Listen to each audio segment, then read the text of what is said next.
Hey everyone, it's Mike Huber, founder and CEO of the Freshman Foundation. Every high school athlete gets excited about finally arriving on campus.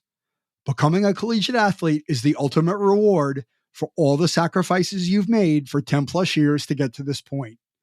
However, ask any athlete what it was like to make the leap to collegiate athletics, and they will tell you it is hard, and not only on the field. In private moments, high school student athletes might ask themselves, am I truly ready to make the leap to college? The parents might ask, is my child truly ready to handle life on their own in college? It is absolutely normal to ask these questions. However, that doesn't make you feel any better if you don't have the answers. What if you had a playbook to help you answer these questions before you arrive on campus? The Freshman Foundation Digital Playbook helps high school athletes be ready to dominate the leap to collegiate athletics.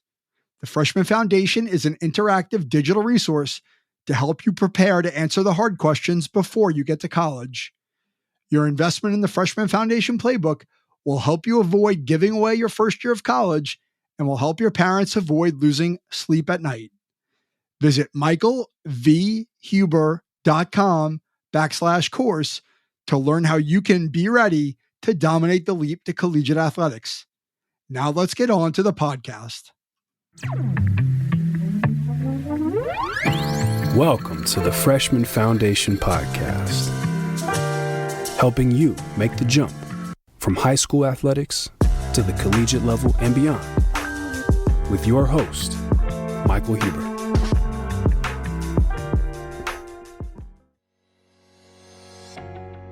How is Angelo Gingerelli helping college student athletes conquer the next 4 years?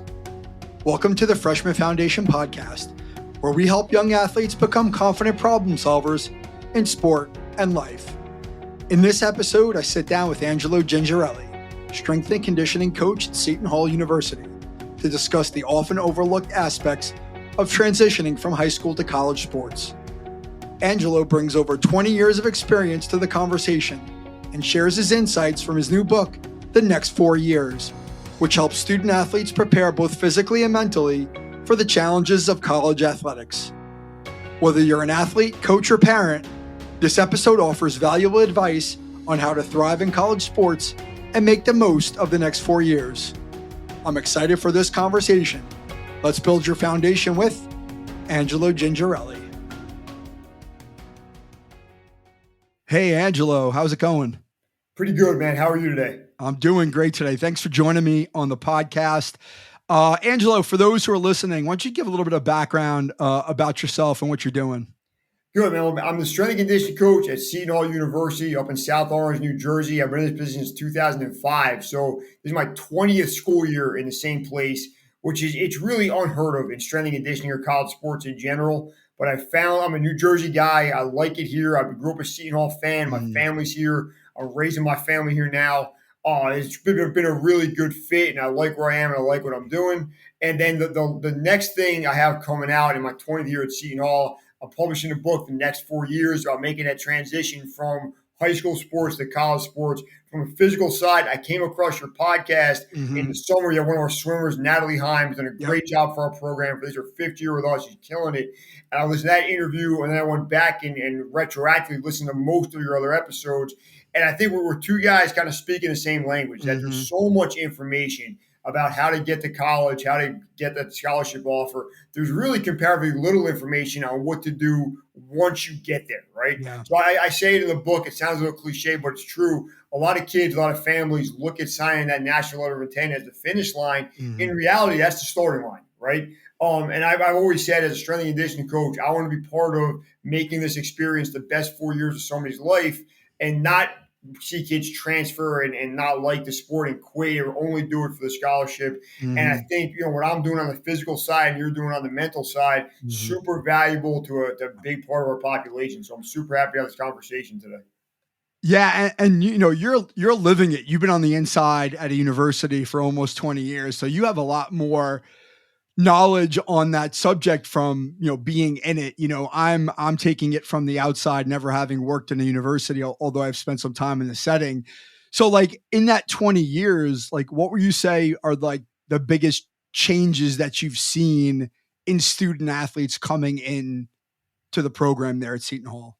Okay, well, the one thing that hasn't changed is the one thing that has kind of made me want to write this book and speak on this topic is anywhere I've been, every college I've been at, everybody I talk to, kids are coming in unprepared for the level of work being done in college. And we'll talk about why it is a little bit later. Okay. But just the level of just lack of, and I don't think it's kids aren't trying. I don't think they're being lazy. I think it's just the information of how to prepare and the jump you take from high school to college, even at a great high school, that information isn't really out there. We're not telling kids and families how to prepare for that mentally or physically. And that's why what we're doing is super valuable, right?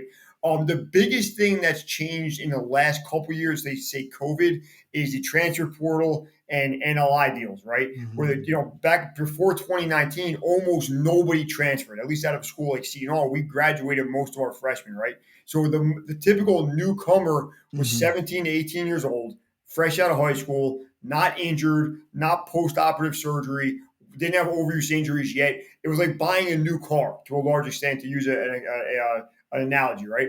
Now our typical newcomer might be 21 or 22, second or third college, maybe already got injured, maybe already dealing with overuse injuries, already has whatever mental baggage comes from playing for 2 or 3 more programs. Yeah. So now it's like we went from buying new cars to buying used cars. And I'm not saying that's a bad thing, but we're dealing with a different population, right? And I think you're seeing that really across the board. I think the transfer portal is a good thing for student athletes and their families, but it does change what we're doing in our role a little bit because we're dealing with a different population.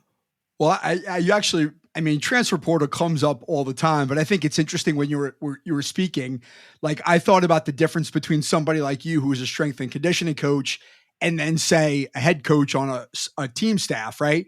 As a head coach, you might love it because you're getting somebody who's been kind of tested and proven over a few years. You're kind of getting a known entity coming in from another school. For you, you might have to undo some of the habits that these athletes have learned in other strength and conditioning programs if it doesn't align with your philosophy or the way you do things. So like, do you find yourself having to sort of reteach or have these transfer students come in and sort of relearn things? Yes, right. But one thing I think there's a kind of probably the most common misnomer about college strength and conditioning coaches are people think we're doing this super high level, super fine tuned specific training, and a baseball shortstop is training different than a third baseman is training different than the first baseman, right? And there's a place for that. I really think there is. But really at the college level, we're dealing with such novices in the weight room. About 75, 80% of what we're doing is the same across the board for most of our athletes, right? And part of that is they're just coming to us and not knowing just basic movement patterns. They're kids that can't squat, can't lunge, can't push or pull with their upper body.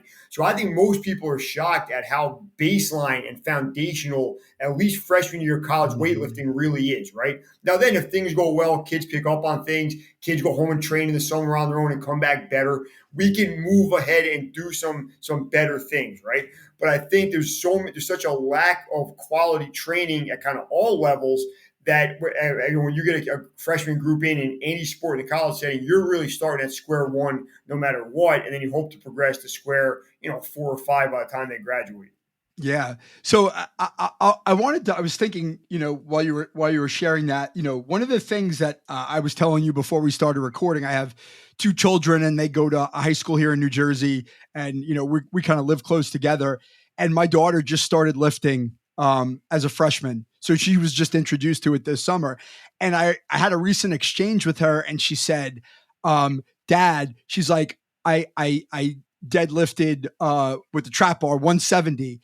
And she's like, oh, my friend's doing more. I only did 170. I said, that's great, honey. You just started doing this. You're going to be doing 300 in no time. And so, but for her, like, she had this sort of like the way she looks at it is like, I'm not good enough. And she's comparing herself to other people. Is that a dynamic you see with kids who are new to lifting, where they look around the room and go, oh, I'm not as strong as so-and-so? Like, do they lose their confidence when they see other people not doing what they can do? Go ahead. Yes, I do see it. And I think it's such a tough age group, right? For 2 reasons. Number one, high school and college kids are kind of figuring out who they are, where they fit in the world, right? It might be their first time kind of branching out, doing things away from their parents or their close relatives, brothers, sisters, stuff like that. And their natural interest is to compare themselves to each other, right? You put on top of that, athletes in that age group are naturally competitive. That's why they're playing sports against other kids, right? And I think that could be good, but it gets dangerous when someone that can comfortably deadlift 170 puts 225 on the bar and gets hurt, right? So what I always tell people is, and if you can convince your kids to believe this, you're a better parent, teacher, coach than me, because it's a real hard conversation to have. It's not about you and the person in the next squat rack. It's about you today versus you a year ago or a month ago or a week ago. And it's really about my favorite thing about the weight room is that everybody can be successful because it's about personal improvement, right? If I'm on me and 10 guys walk in the gym, I might never be the strongest of the 10, but I might be the strongest version of me and stronger than I was a year ago. And I won if I could do that, right? But I think it's just a tough age, and naturally competitive people gravitate towards sports. It's really hard. Can we say where your kids go to high school? Can we shout that out or not? Yeah, sure. They go to Rumson Fairhaven. I'm from Monmouth County as well. Yep. And they work with a great strength coach there, Rob O'Rock. I've been in his weight room before. He's been in several NCAA events that I've hosted. We got to become friends over the year. And he's running a college program, right? But I think he does a great job at making things age and ability level specific, where an incoming freshman soccer player like your daughter is able to train and get better in the same way a junior, rising senior high school football player is able to get better, right? And I think he's really doing a great job with that. And part of the reason for the book is that there's not that many guys like him out there, right? There really isn't. Most of the kids, if you go to a public high school, that's not a thing. You guys are super fortunate to have that. Yeah. And honestly, so was I. I didn't grow up in Monmouth County. I grew up in Ocean County. I know you're already sitting there thinking you're better than me because of that, right? But, no. But I went to Thompson East, and we had a weight room and a strength coach, and that exposure to that at a very young age kind of shaped the rest of my life, right? As far as just, I started lifting weights to get good at sports, fell in love with it, and that created the outline for the rest of my life. So I think that high school experience is super valuable. And if you have access to that at your school, definitely take advantage of it. Because what I tell parents all the time is this: if I deal at Seton Hall, we're a Division I school, we're in the Big East, we're not in the Power Five, but we get some really good athletes here, right? All of our baseball, softball, soccer players, swimmers, they were the best athlete in their high school, maybe the county, right?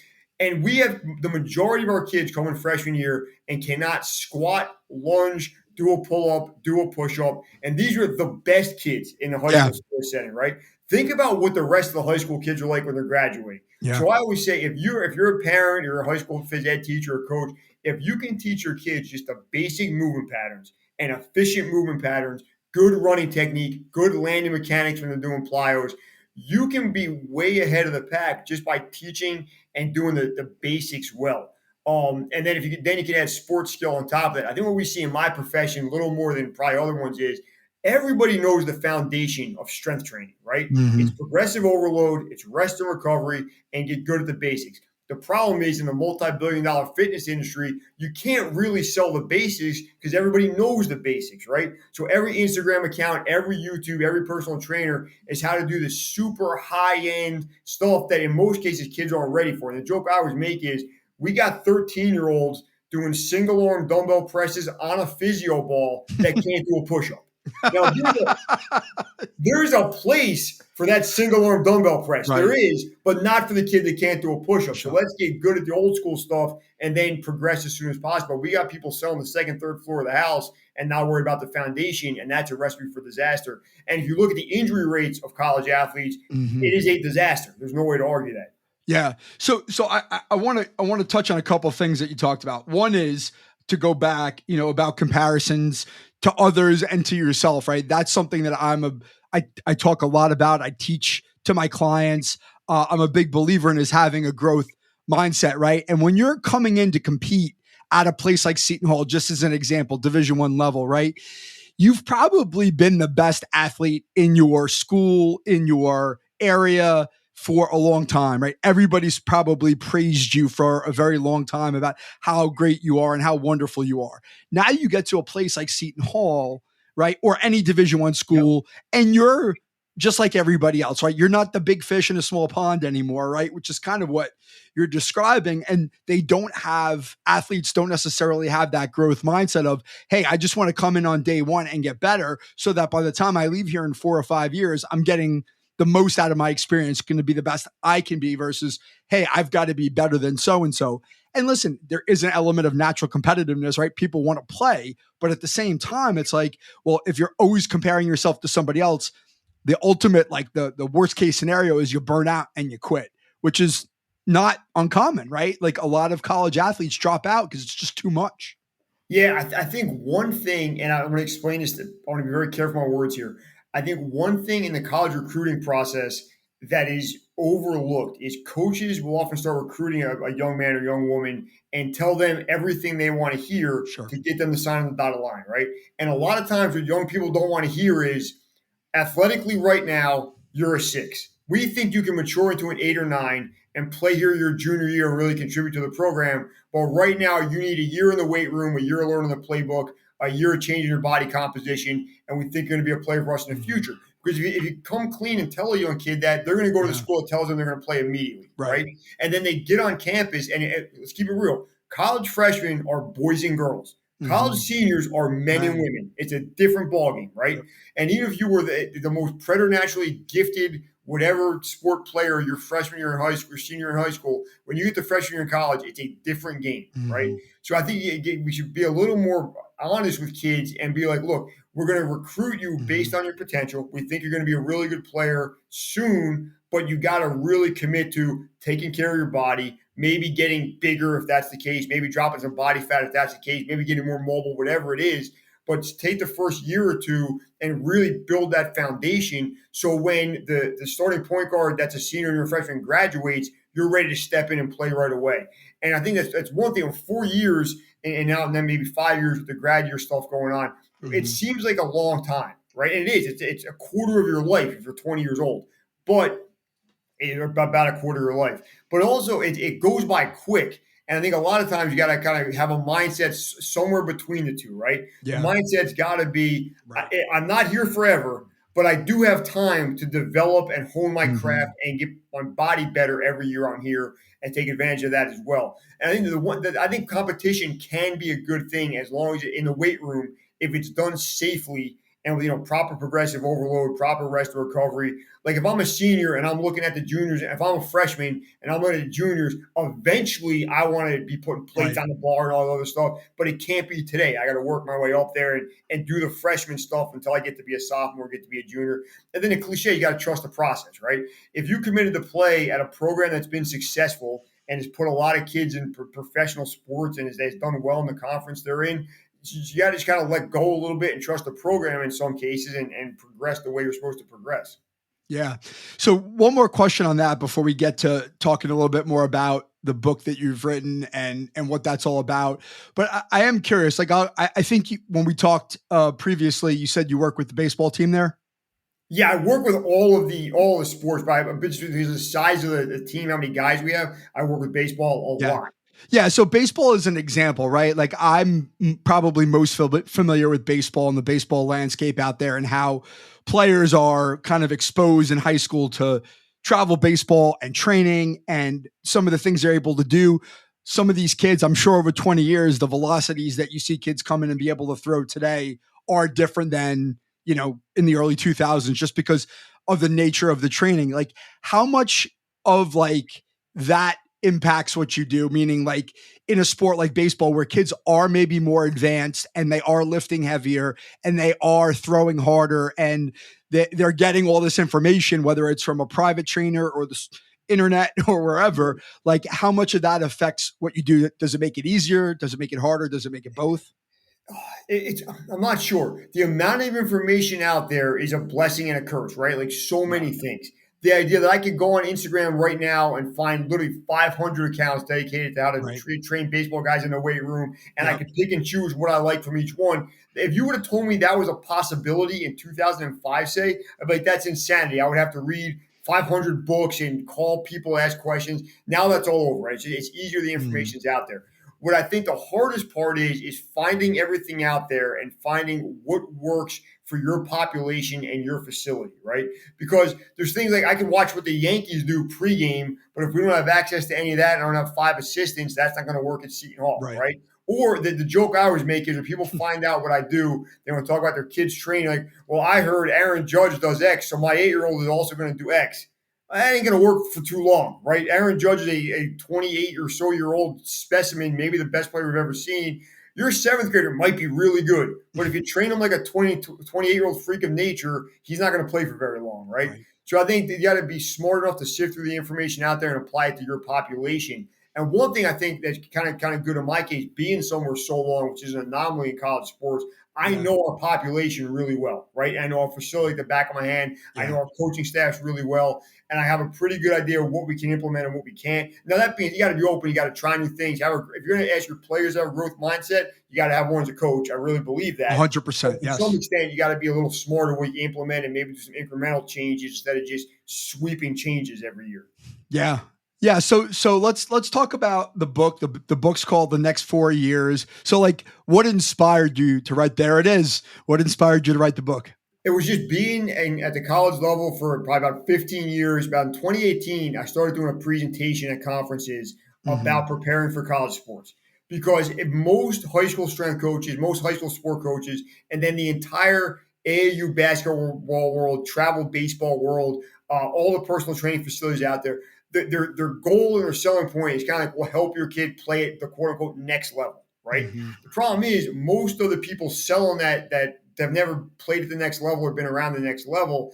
And what you really takes to compete at the next level isn't really out there, right?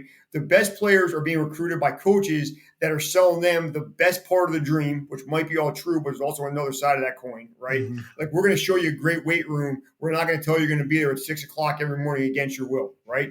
We're going to show you, oh, you get to travel to Chicago, but you take a bus and you get back on the bus trip at 7:15 in the morning after a red-eye flight and you go to class at 8 a.m. the next day.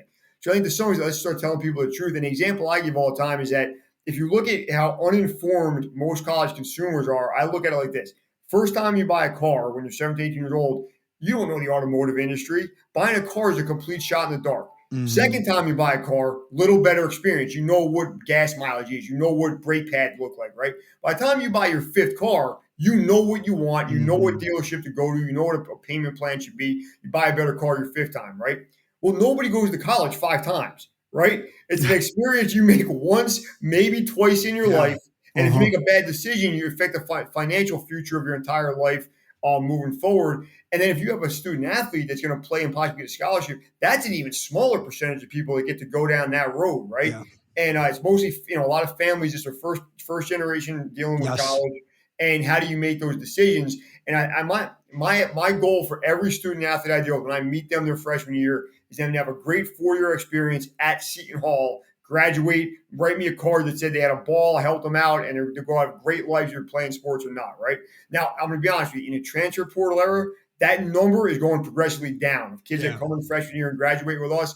But that being said, I think if you're a strength coach, you're an athletic trainer, you're an academic person, my goal is to help the transition be as smooth as possible. And I wanted to write the book to help people outside of South Orange, New Jersey, because I don't think that information is really out there. Yeah, for sure. And that was one of the things that I started to get really curious about when I worked in high schools. When I was working in a high school, it was like, well, I've got these kids that I'm working with, and I look at them in that environment and go, these kids are really good. They're really good at their sport, and they're committed to go play college college sport, mostly baseball players, right? They're ready to go to the next level. What's it going to be like for them, right? And they don't really know, right? You think you know, but you don't know until you get there. And so for me, it's about having transferable skills, right? To walk in and be able to say, okay, like, I don't know exactly what's going to happen, but if something like this happens, here are the things that I could do to make it a better situation for myself, right? And so for you, as somebody who works in that environment, right, you don't necessarily have that, luxury in your job, meaning you get what you get, right? Whoever comes in, you got to deal with. But the book is, hey, this is what I've seen. And retrospectively, I can look back and say, hey, based on what I've learned over 20 years, here's what you need to think about. So what are like some of the key takeaways in the book? I'm sure there are plenty, right? But if there are 2 or 3 things you could sort of highlight that you think are really important,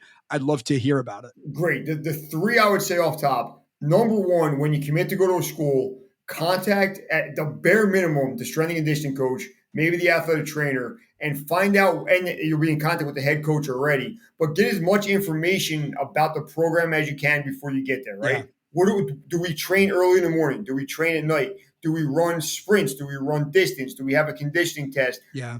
Because being physically prepared for what you're getting into is the one that the kind of what you deal with on your show. There's a mental and emotional transition to being away from home and being in college. But Yeah. I feel like if you go out of your way to take care of the physical side of it, that's one less thing you have to worry about when you get there, right? And I tell parents all the time, and I really believe this, if you commit to go to a school and you call or email the strength coach and he or she doesn't get back to you, you pick the wrong school. I look at it like these student athletes are going to give me 4 years of their life. I got to give them a phone call at the very least, right? And then so understand what's going to be expected of you, and then realistically assess where you are now and start getting ready for that, right? Like if you know, for example, your team, say a soccer team, you got to run a 6-minute mile the first day of practice, and you're running 9-minute miles. Figure out a way to get better at that. That's a deficiency. That's fine, but don't put a bullseye on your back by being the kid that's labeled out of shape, not ready for camp, not ready for practice. You can take a lot of stress off your plate by doing that. And the one thing I really liked on your show, you talked maybe earlier this summer or fall in a couple episodes about enjoying your summer, right?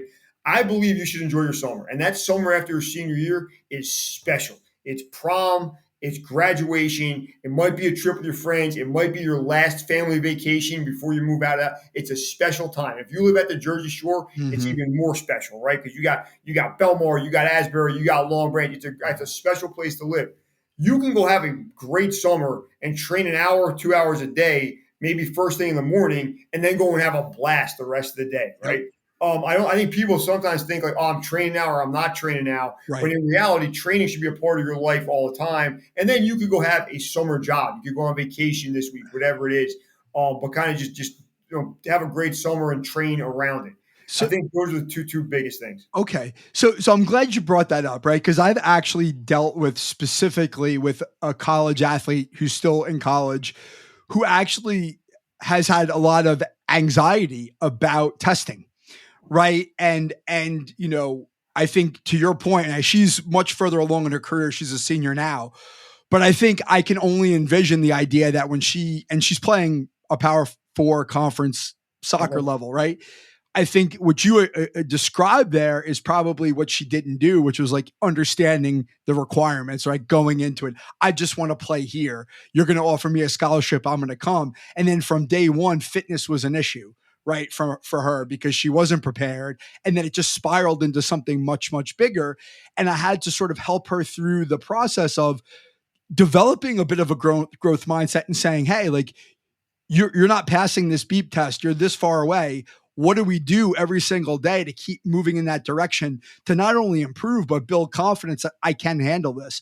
Do you see that with kids who come into maybe sports, especially where endurance is an issue and are not only not physically prepared, but the mental side of it sort of drags them down? Yes. And I see a thing in some of our athletes, which is, I don't use the word weird because I feel it's that kind of a cliche. We have a weird thing of like kids that are physically prepared and will pass the conditioning test, having anxiety going into a test they know they're prepared for.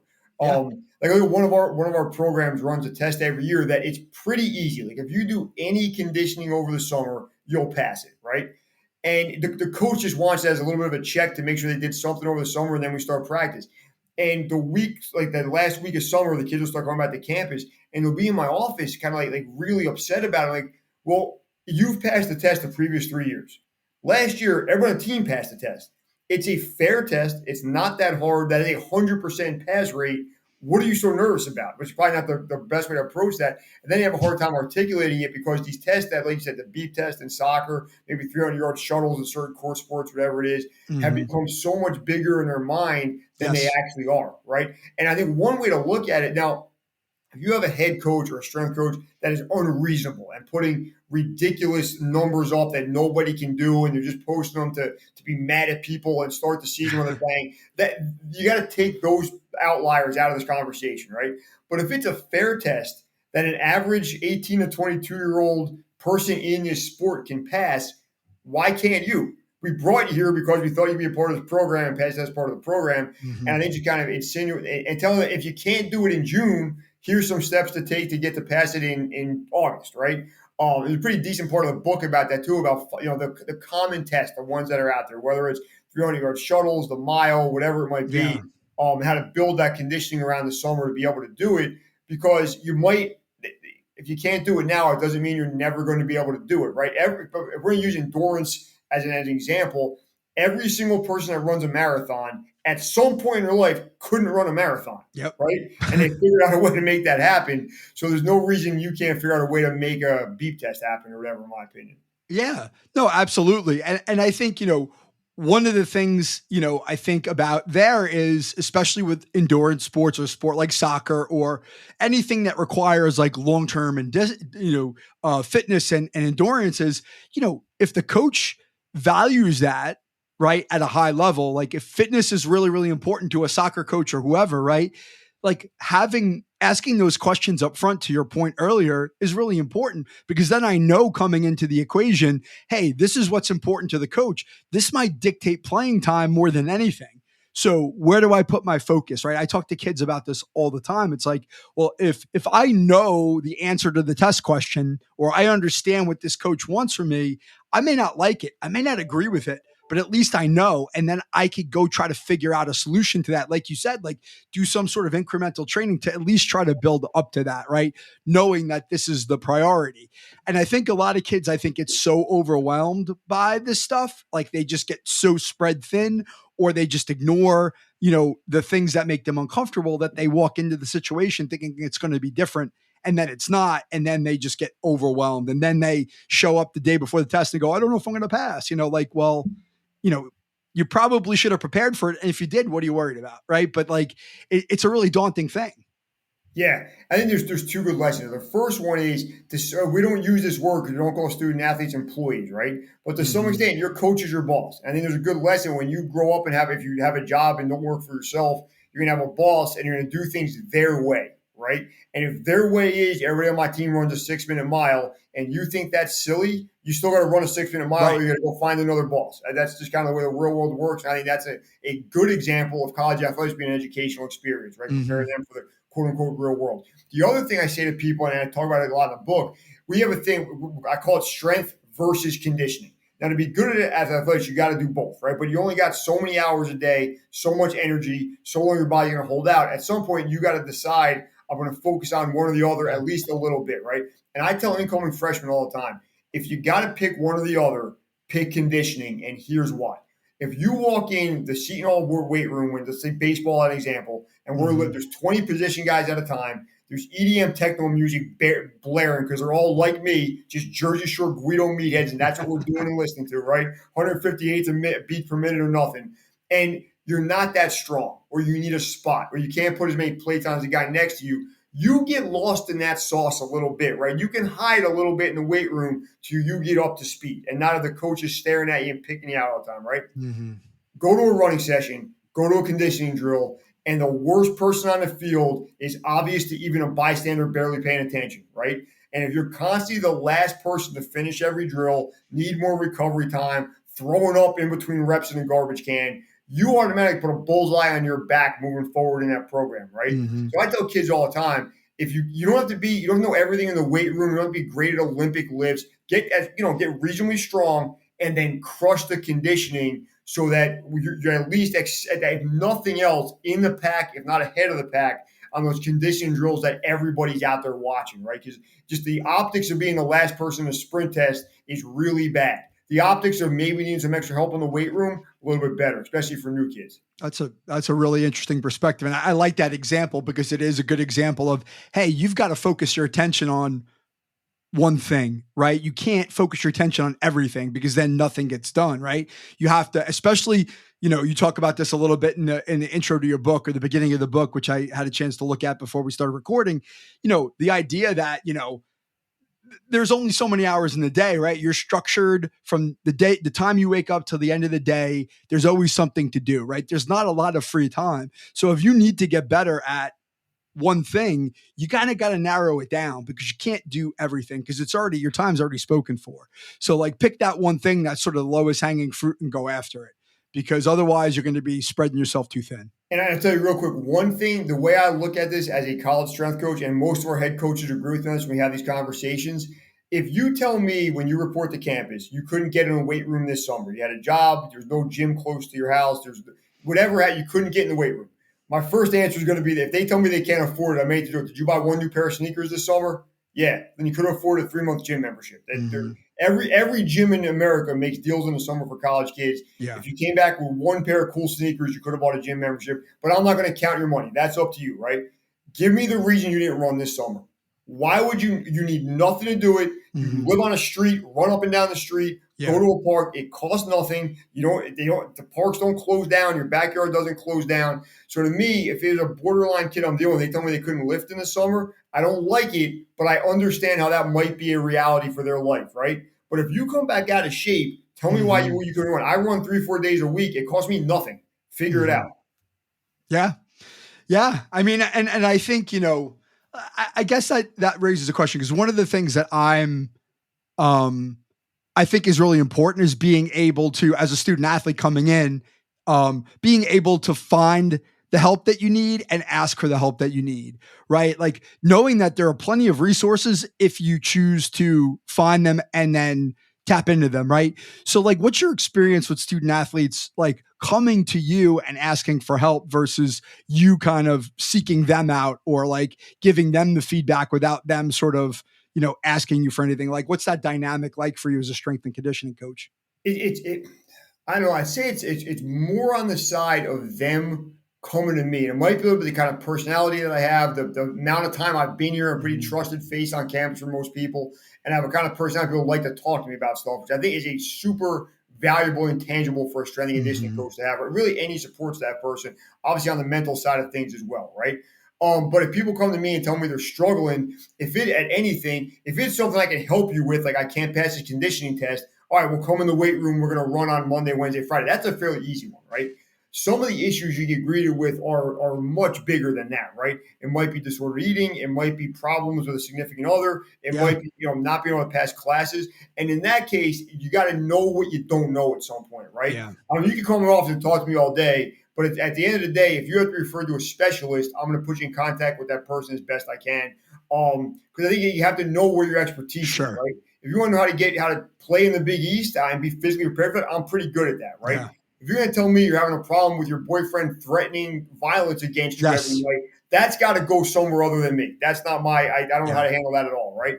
But you do deal with that, something you got to be smarter. Now, one thing we're lucky about on this campus is we have a lot of resources, right? We're very lucky with that. I'm about to say Rolodex and date myself, but I have a contact list of people we could call and get involved and hopefully help people out. But I think the one thing with college athletes, and I think if we could enforce this on them a little bit, not enforce them, encourage them a little bit to seek the help that's there, right? Yeah. There's probably not another time in your life where this many specialists are at your disposal for basically no cost. If you're struggling, make the call. Figure out, talk to somebody that's an expert and do it, because the downside of that is you don't address a small problem, it becomes a big problem. And now the conversation isn't how do I get better at X, it's how do I get in the transfer portal? How do I go home? How do I not do this and try to get next year at another college? So I think you got to just nip it in the bud as best you can and deal with a small problem before it's a big problem. And that's why I think a service like yours is so valuable, that you're teaching that to high school kids and they're seeking help early and hopefully going to have that process their whole life. Yeah. So, and that is basically my interest in asking that question. And it's interesting because I think you can, somebody like me or you, we're speaking from two sides of the same coin, in the sense that like I have to know the limits of my competence as well, right? Like what I'm capable of, right? If somebody tells me they're going through the same thing that you just described, they're having an issue where they may be in danger, like that's also not up to me, right? I have to be able to send them to the right resource so they can get the help that they need. But it's not always that dire. And I think you can tell kids, hey, you need to look for the help. Here's where the help is. This is about getting better. And still there's sort of this reluctance to ask for the help. And I've talked about this on a couple of podcasts of like, hey, even though I know I need help, I don't want to ask because I don't want to seem weak. I don't want people to think that I have a problem. Like, I don't want my coach to use it against me, whatever. Find all the excuses and reasons that you want, right? But at the end of the day, if your goal is to become the best athlete you can be, you can't do it on your own. Right. And I think that's, for me, that's the most important thing. And when you're in high school, and I think, again, like you referenced this a little bit in the parts of the book that I read, which is like in high school, like it's just not as you have it under control because you are good and you have relationships and you know your coach for a long time, and it's just not as intense. And then you get to a new place and you have to build a new relationship with the coach and figure out campus and make new friends and figure out how to deal with academics. Now it's like this overwhelming like avalanche coming down on your head. If you don't look for that help to chip away at some of these things you don't know how to do, it's just going to become overwhelming. And the next thing you're going to do is get me out of here, right? Whether it's a transfer portal or I'm dropping out, I'm going to community college because I can't handle this, whatever it is, right? Like, being able to be proactive in that approach, looking for help is it makes sense logically, but it's hard for kids to do. It is. And one thing I think it would help a lot of freshmen out just across the board is finding your crew as soon as possible. I mean, you had a couple good friends that you could talk to and be open with. Because think about it, if you grew up in the same town from kindergarten to high school, you might have friends for 12, 13 years already by the time you're a freshman in college. Now, none of them are around. Now, we live in a good era. You could text, you could call, you could DM your friends from back home. But the issue with that is it's hard to get advice from somebody who's living a completely different life than you, right? So I think try to get some student athletes that are your tight friends right away. Then try to find some adults on campus that you can trust and talk to about things, right? Might be the strength coach, might be the athletic trainer, might be the academic person. It might be an assistant coach, but a head coach is hard. That relationship's not always going to be there just based on the business of college athletics. But try to find some people around campus that you can run things by. And I would say, like, in no sense or fashion am I qualified to give a student athlete advice like I'm their father, right?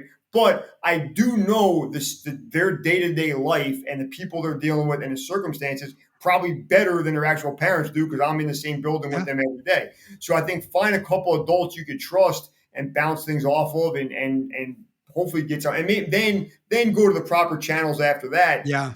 But being able to have the conversation with people that are in the same struggle as you is super valuable. I think the biggest thing I see with freshmen is they went through whatever struggle they had with the same people for like 15 years by the time they get to college, right? From kindergarten to senior in high school. And then they go to college and that entire support system is removed. So I think try to find a support system as soon as possible. The joke I make when I present on this is when you're a senior in high school, you live in a house with your family. When you're a freshman in college, you live in a dorm with some kid you just met. And that's the beginning of the changes, right? So just try to be smart about that and find some people that can help you out and utilize the service and involve your family and ask for outside advice and help when you need it. But just kind of get a little tribe or a crew around you on campus as soon as possible. Yeah, I'm glad you said that. I think that's really, really important. It's actually something that I have in my freshman foundation course, which is thinking about building a support network before you get there, right? Yeah. Like what kind of people do you want around you? It doesn't have to be athletes necessarily, right? It could be someone in the class. It can be an adult, but like who are the kind of people you want to be around so you know what to look for when you get there. And I think sometimes and I had this experience in college myself, you kind of go there and you just stumble into people and you just grab on to people who are there because you don't have anybody else, but they may not be the kind of people you want to rely on or you would normally be friends with. And now that actually can create more stress and more anxiety because this is not what I'm used to. And now I'm trying to navigate all this other stuff that makes being an athlete even harder. And the one thing I would say about that group you're going to have around you, right? Keep an eye on the future as well, not just when you're a senior on the team, but what you want to do after. So, for example, if you're a college basketball player and you want to go to law school, chances are statistically most of your teammates will not go to law school, just the way that goes, right? But can you meet some people in the poli-sci department, in the pre-law department? Can you make some connections with professors so that when you want to make that transition and take the LSAT and go to law school, you know people in that world, right? Like the LSAT exam is hard enough. Think about taking that and nobody in your life ever took that exam or applied to law school before. So if you kind of know what you want to do, it can make some connections long-term. That's only going to help your post-sports career even better. Like one of our biggest advantages at SHU is we're 7 miles from Manhattan, right? So the kids that are smart, that major in business, all intern in the city, 2 or 3 summers, and have multiple job offers when they graduate from our business school, right? That's the way to do this, in my opinion. One of the best ways to go through Seton Hall. But if you're not looking outside of the very small fishbowl of your team in the athletic department, you're not meeting the people that set you up with the internship, that set you up with your first job offer, that put you on the corporate ladder to a good, hopefully financially successful life, right? So I think also, be a part of your team, be cool with your teammates, have great friends, great relationships with your strength coach, athletic trainer. But the other people on campus will really probably be more valuable to your career because very few of us make a career in athletics. So try to think of and think outside that very limited fishbowl of the athletic department. I think that's a great piece of advice because I think that there's so much tunnel vision about the next 4 or 5 years and you're not thinking about, okay, what am I going to do when this is over? That's another conversation entirely we won't get into, but 4 or 5 years, like you said, it's a long time, but it's not that long. And then all of a sudden you're out of it and it's like, well, what do I do next? You have to start planning that next step before you get to that next step. Otherwise you're going to be sort of looking out, you're going to be searching around for answers when you graduate. The joke I always make to our particularly our basketball and baseball players, all think they're going to play professionally, right? Yep. So I always thought to get the guys, what's your major? What do you want to do? And I want to play baseball or basketball. I'm like, all right, if that goes perfect, you're going to retire in your mid-30s. Right. Hopefully you're going to live to 100. What are you going to do for the next 65 years you're alive when that's over? And realistically, it's going to end way before that. If we're looking at the statistics of professional sports, right? Right. So we got to get after it. We got to train. We got to get maximize your athletic potential. But if we're not talking about the future a little bit, we're doing these kids a disservice. So I try to be as good an influence on that as I possibly can. So you may not be able to answer this question in any sort of consistent way, but when you ask a question like that, how do they react? It ranges from, I'll be honest with you, man, it ranges from kids that have a very clear reality of what's going to happen when they graduate college. And their answer might be this: I'm going to play pro ball for as long as I can. And then I'm going to try to be a high school teacher and coach, whatever it might be. Right. To complete disillusioned, no idea how hard it is to play professionally, no idea that the numbers of anyone making a living that are astronomically low. And, they're picking a major based around the class that fit around their practice schedule, and then they graduate and don't know what to do afterwards. Yeah. Now, I think we have some good things in place here to avoid that. But I think if somebody's got to guide them a little bit too. Yes.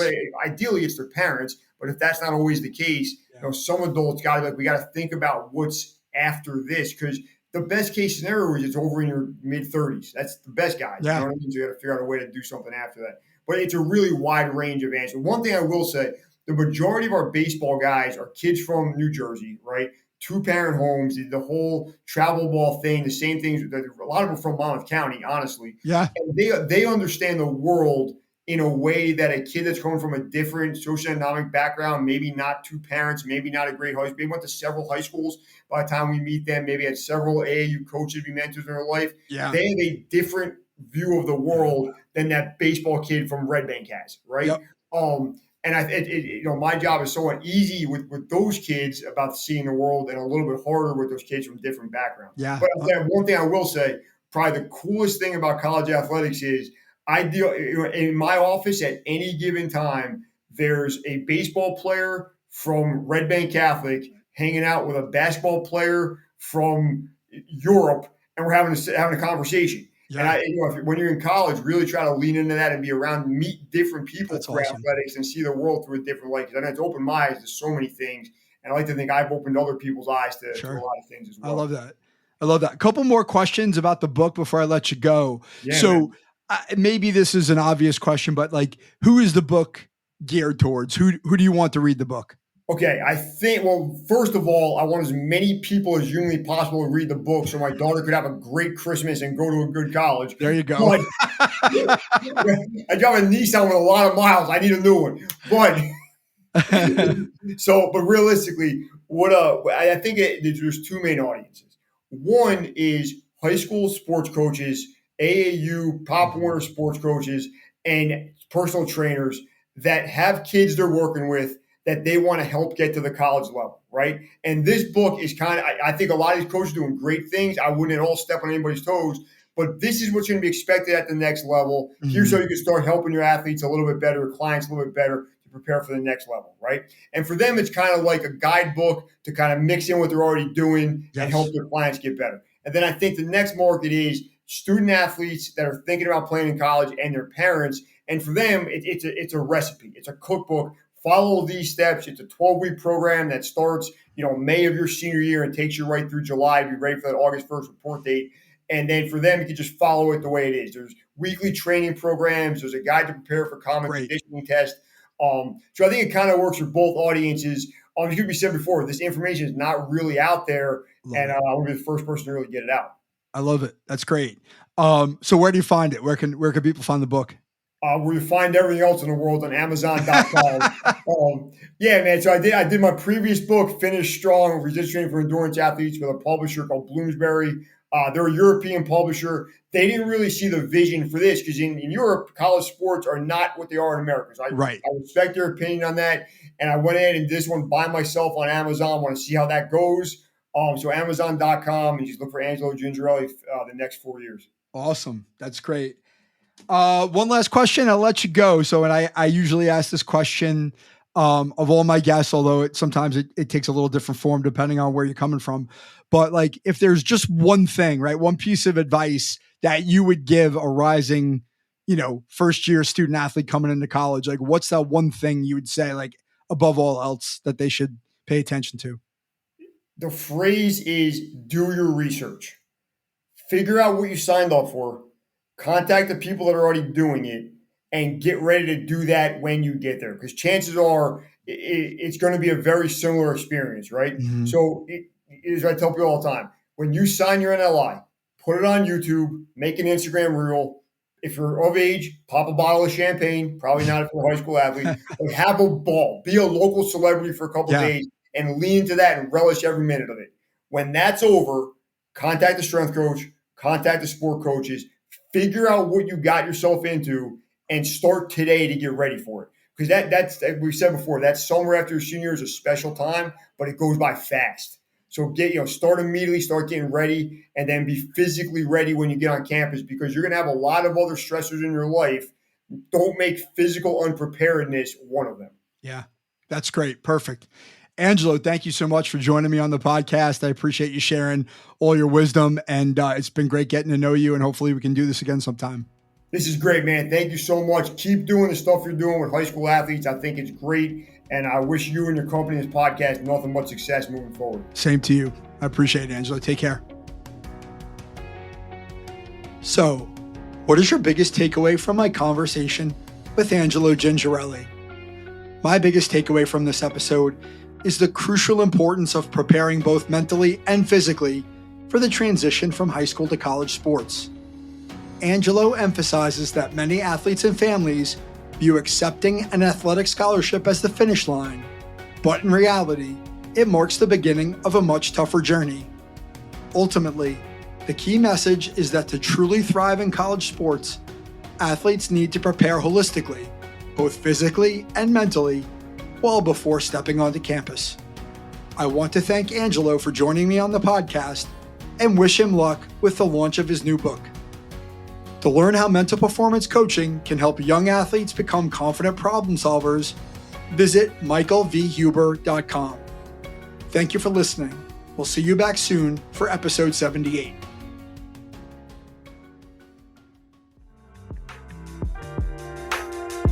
Mike Huber is the founder and owner of Follow the Ball Coaching, located in Fairhaven, New Jersey.